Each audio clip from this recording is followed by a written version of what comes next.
Hey. Okay.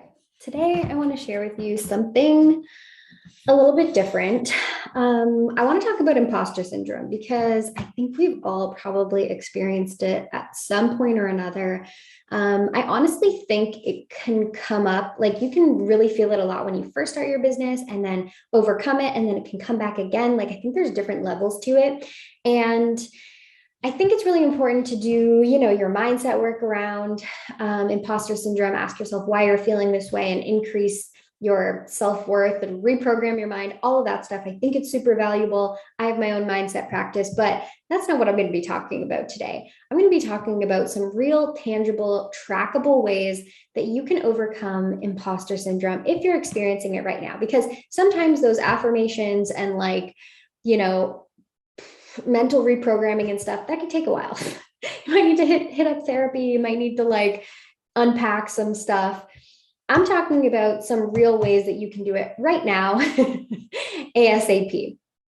So, the thing that I think actually helps overcome imposter syndrome the most is having a really powerful sales page for whatever the offer is that you are trying to pitch, the thing that's making you feel a little bit uncomfortable right now.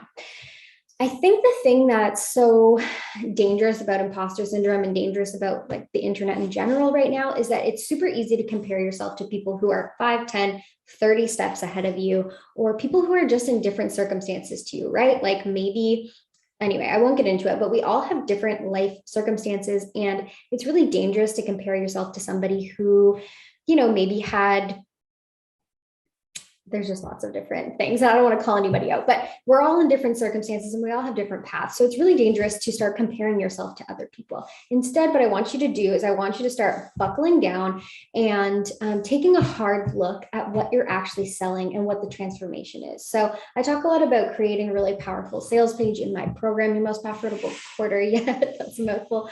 But a couple of the things that I think are really powerful about it are these, and these are why I think that it'll overcome imposter syndrome. The first one is that what you're going to make very clear on your sales page in concise, persuasive prose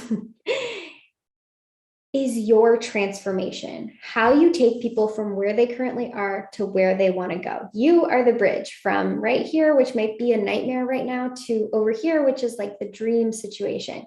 Your program, product, process, service, whatever it is the bridge that takes them to this place that they want to go. And if you're very clear on what that process is and how it can take someone from here to here, it's kind of takes the emphasis off of you and puts it back onto your process, your method, or your philosophy. This is really powerful, and it's something that you can kind of stand behind and something that you can feel really good about, especially if you have results. Because step 2 to having a really killer sales page is having some results from either past clients, from yourself, from real life experience of this bridge, this process, this philosophy, this method actually working for people. And when you have that, it's really easy to stop feeling like an imposter because you are actually getting the results. And I know that pretty much all of you who have some sort of offer know you've created this because you know that it will get results. If you've created it and you don't know that it can get results, I mean, we're in a bit of a pickle here, and I think you should go back and try to get some results with that process before you start selling it, because that will definitely start helping you overcome imposter syndrome. Because it's not that you don't, it's not maybe even that you feel like an imposter, it's just that you don't have proof yet. And we definitely want to validate our offers before we start selling them. So that's step number 1 and 2. Really lean into your process. And number 2, make sure that you have screenshots, testimonials, results, videos of this actually working. And then step number 3 is to look for ways that this is already true in your regular life. So if, let's say, you're starting to feel imposter syndrome because you're like, I don't know, I haven't been doing this that long, or I don't know, I'm kind of young, or I don't know, I'm kind of old, like whatever is coming up for you. It's so funny. Like you could be anywhere on, the spectrum and feel like an imposter. Look for ways that prove that that's not true in your everyday life. So let's say I was a nutritionist and I was helping people stop having cramps on their period. You can see where my mind's at. If you're out there and you exist, let me know. But let's just say I was this person. I would start looking for ways that I've overcome, help myself stop having cramps, or times that I've talked to my family members and helped them. This is a terrible example. Let me think of a different example. Let's say I'm a mindset coach and I help people feel more confident. And I've only had 1 or 2 clients. So I have some testimonials from my clients, but I'm still feeling a little bit uneasy because I'm brand new. I would look for ways that I help people feel confident in my everyday life. So maybe it's like when I'm having a normal conversation at the grocery store, and I notice that every time I have a conversation with someone, they leave the conversation feeling more upbeat and really standing taller than when I first started checking out with them. Or, examples like this from your everyday life.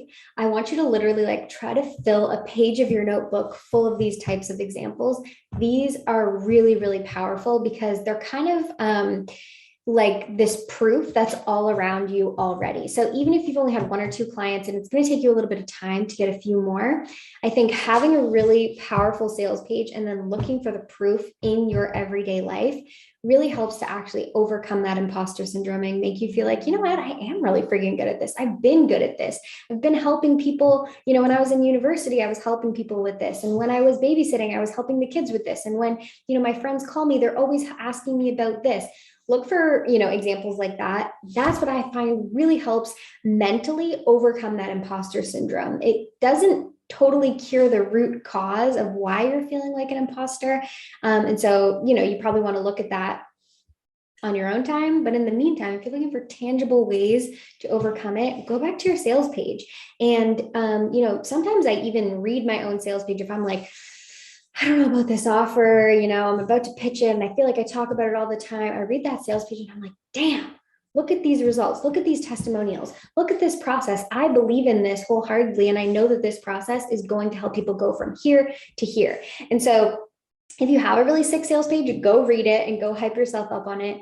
If you don't, spend a little bit of time making sure that that page on your website can kind of speak for you 90% of the time, because people are going to be coming from Pinterest or from Instagram to your website, and they're going to see that little tab on your website that says work with me. And if that page is really powerful and speaks for itself, sometimes you don't even have to worry about your own imposter syndrome, because people are going to be reaching out to you and after reading that, feeling really confident to work with you and seeing the testimonials and all of that cool stuff. So those are a couple of my tangible ways. I'm not an expert on imposter syndrome by any means, but I would love to hear from you what you guys are doing right now to overcome your imposter syndrome, or things that have worked for you in the past, because I think all of us probably need to hear this. So please leave your comments so we can all support each other.